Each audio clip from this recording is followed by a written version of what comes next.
நீங்க உங்க வீட்டுக்காரரை எப்படி கூப்பிடுவீங்க? நான் ஏங்க இங்க வாங்கங்க அப்படி. ரொம்ப தூரத்துல இருந்தாருன்னா ஏங்க இங்க வாங்க அப்படி கொஞ்சம் சத்தமா கூப்பிடுவேன் சார். அவ்வளவுதான் சார்.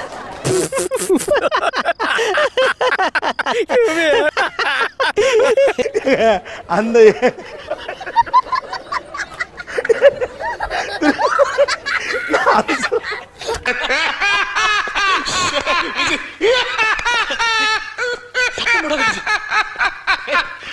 நீ புரியுது எனக்கு. இப்ப நான் என்ன கேக்குறேன்னா, ஒருத்தர் ஒரு ஃபங்க்ஷன்ல இருக்காரு, சொல்லி விடணும் அவரை கொஞ்சம் வர சொல்லுங்க அப்படின்னு சொல்லி. என்னங்க இத வந்துட்டேன். கூப்பிட்டியாம்மா? அவர் பேர் என்னது? நவநீதன் சார். நவநீதன்.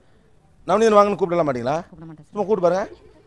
இல்ல சார் இதுவரை கூப்பிட்டதில்ல. கூப்பிட்டதில்ல. ஓகே. கிராமத்து பொண்ணுங்கள்லாம் புருஷன் பேரை சொல்லவே மாட்டாங்க, ரொம்ப மரியாதை கொடுத்து பேசுவாங்க. அதெல்லாம் உனக்கு தெரியாதாருண்ணா? அப்படியா கோபால்? கூப்பிடுங்கன்னா கூப்பிடணும். மாமு. இல்ல சீரியஸாவே கூப்பிடுறது இப்படிதான் கூப்பிடுங்க. சீரியஸாவே மாமு. மாமுன்னு தான் கூப்பிடுவீங்களா? மாமா.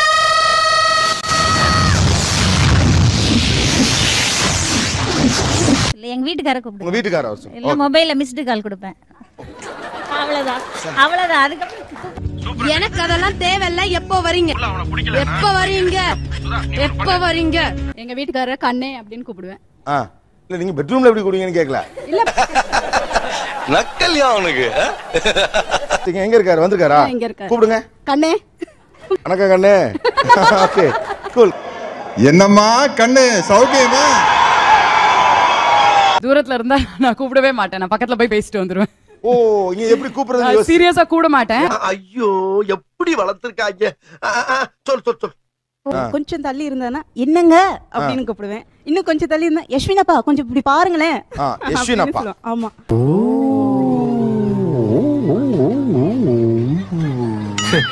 பக்கத்துல இருந்தாங்கன்னா என்னங்கன்னு தான் கூப்பிடுவேன். ரொம்ப தூரத்துல இருந்தாங்கன்னா வந்து சைகை காட்டுவேன். நாளைக்கு ஃபோன் பண்றேன். எப்படி கூப்பிடுங்க? அத்தா இங்க வாங்கன்னுவேன். இன்னும் தூரத்துல இருக்காரு. அத்தா இங்க வாங்கல. ஓகே. கிட்ட இருந்தாருன்னா வாடான்னுவேன். என்னடி சொல்ற? நீ என்ன சொல்ற? என்னடி சொல்ற? பக்கத்துல இருந்தாருன்னா டே இங்க வாடான்னுவேன்.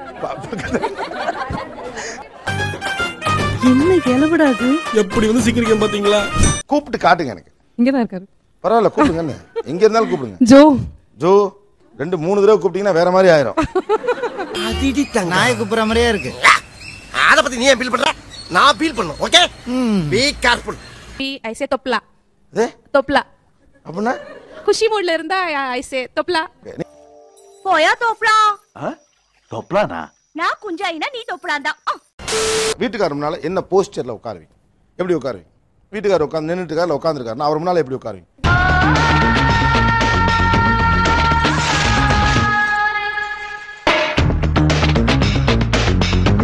அவர் எதிர்க்க உட்கார்ந்துட்டு இருக்கறச்சே நான் வந்து கால் மேல கால் போட்டுக்கிட்டு அப்படியே உட்கார மாட்டேன். உட்கார மாட்டீங்க.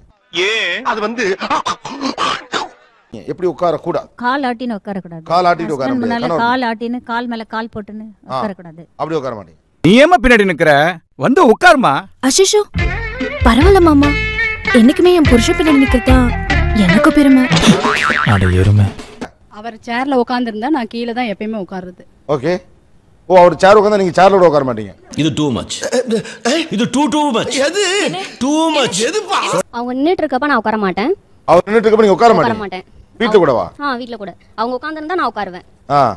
புருஷன் ஒவ்வொரு நிமிஷமும் என்ன பண்றான்னு தெரிஞ்சுக்கணும் டி. அவதான் பொண்டாட்டி. அடேய். அறிவிட்ட சரி. இதெல்லாம் ஒரு விஷயமா கருதுறீங்களா? கணவர் முன்னால கால் மேல கால் போட்டு உட்கார கூடாது.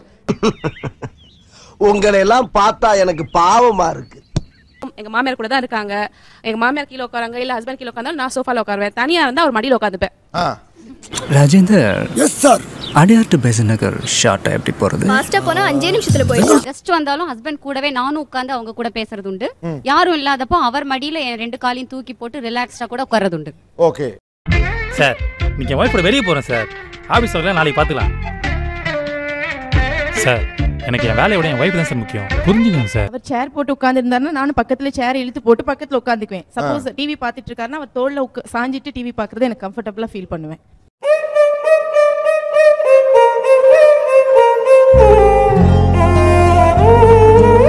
உட்கார்ந்திருந்தாருன்னா அவர் மடியில தலை வச்சு படுக்கிறது, இல்ல காலை எடுத்து அவர் மடியில வச்சுக்கிறது, அந்த மாதிரி எந்த மாதிரி ஃப்ரீயா வந்து வீட்டுல இருப்போம்.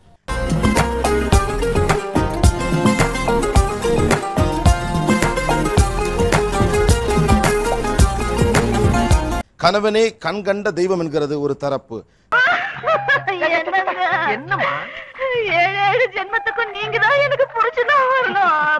கணவனை தெய்வமாக கொண்டாட வேண்டியதில்லை, அவன் ஒரு நண்பன் என்கிறது மறுதரப்பு. பேசுவோம். அழகான மனைவி அன்பான துணைவி அமைந்தாலே பேரின்பமே. என்னை பொறுத்த வரைக்கும் கணவருக்கு முன்னால நான் வந்து அடக்க ஒடுக்கமா இருக்கணும் சார். ஓகே, அதுதான் சரி. பொம்பளைக்கு அடக்க இருக்கணும், அகம்பாவ இருக்க கூடாது, பொறுமை இருக்கணும், போக்கிரித்தனம் இருக்க கூடாது. அந்யோன்யமா இருக்கிறதுக்கு இருக்கிற ஒரே ஒரு ரிலேஷன்ஷிப் ஹஸ்பண்ட் தான். அவர்கிட்ட எதுக்கு நீங்க மரியாதையா நடந்துகிட்டு டிஸ்டன்ஸ் மெயின்டைன் பண்ணிட்டு அப்படியே எந்திரிச்சு நின்னுகிட்டு எதுக்கு அதெல்லாம்? என்னங்க அர்த்தம்? எப்ப பார்த்தாலும் எந்திரிச்சிட்டே இருந்தா இதோ தவறுங்க. என்னங்க அர்த்தம்? எப்ப பார்த்தாலும் பேசிட்டே இருக்கீங்க. தெய்வத்துக்கும் கணவனுக்கும் ஒரு சின்ன வித்தியாசம் மட்டும் தான் சார் இருக்கு. என்னவா இருக்கும்? எனக்கு என்னடா தெரியும், கேளுடா. தெய்வத்தை வந்து பார்க்க முடியாது, உணர முடியும். கணவனை பார்க்கவும் முடியும், அதே சமயம் உணரவும் முடியும். நீ சொன்ன வாக்கியத்தை தஞ்சாவூர் கோயில் கல்வெட்டுல வெட்டி வச்சிட்டு பக்கத்திலேயே நீ உட்கார்ந்துக்க. உனக்கு பின்னால வர்ற சந்ததிகள் அதை பார்த்து படிச்சு தெளிவா நடந்துக்குவாங்க. நம்ம துணியெல்லாம் வாஷிங் மிஷின்ல போட்டோம்னா அவரோட பேண்ட் ஷர்ட்டை வந்துட்டு கையில வாஷ் பண்ணி துவைச்சு கொடுக்கறது வந்து ரொம்ப பிடிக்கும். சந்தோஷம். அசால்ட். கர்மம் கர்மம். என்ன பார், இது வேஷ்டி எங்க இருக்கு, சட்டை எங்க இருக்கு, ஜட்டி எங்க இருக்குன்னு தேடி தேடி துவைச்சுட்டு இருக்கேன். எங்க வீட்டுக்காரர் வந்து ஆண்கிற ஈகோ இல்லாம பாத்திரம் எல்லாம் எப்பவுமே அவரு தான் கழுவாரு. எனக்கு பாத்திரம் கழுவுறது வந்து பிடிக்காது அப்படின்னு தெரிஞ்சு அவரு கழுவாரு. என் அனுபவத்தில் சொல்றான்டா, இந்த கல்யாணம் வேணாம்டா.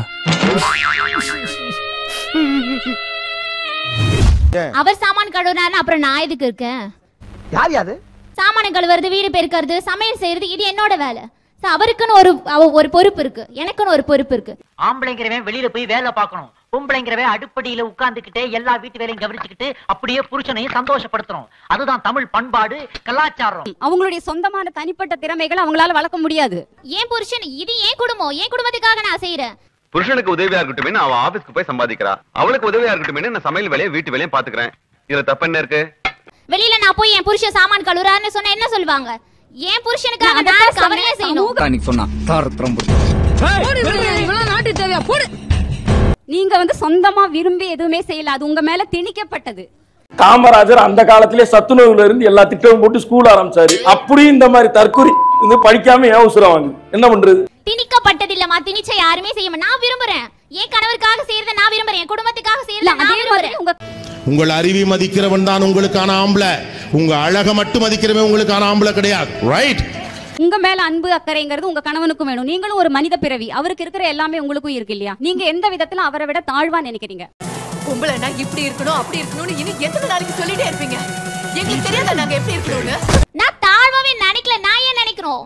அவர் ஆண் கடவுள்னா நான் பெண் கடவுள். இல்ல இப்ப திருத்த முடியாது, உங்களை திருத்தவே முடியாது. அவர் ஆபீஸ்ல இருந்து வந்தோன்னு அவர் ஷூஸை கட்டி சாக்ஸை கட்டுறது எனக்கு ரொம்ப பிடிச்சது. ஓகே, டா இங்க வந்துருச்சு பாரு கர்மா. அவங்க வீட்டுக்கு போனோனே அவங்க ஹஸ்பண்ட் ஷூவை கட்டிட்டு வர, அவங்க செருப்பை மாட்னாடா மானஸ்த. மென்ன்றது ஒரு லெவல்ல இருக்கிறது வந்து நம்ம கீழே இழுத்துன்னு வரக்கூடாது. அவர் பண்ணி விடணும் நான் எக்ஸ்பெக்ட் பண்ணவே மாட்டேன். ஃபர்ஸ்ட் ஆஃப் ஆல் வெக்கமா இல்ல, வெக்கமா இல்ல, வெக்கமா இல்ல, வெக்கமா இல்ல, வெக்கமா இல்ல. What do you want to say? You can convince her or you can explain her. No.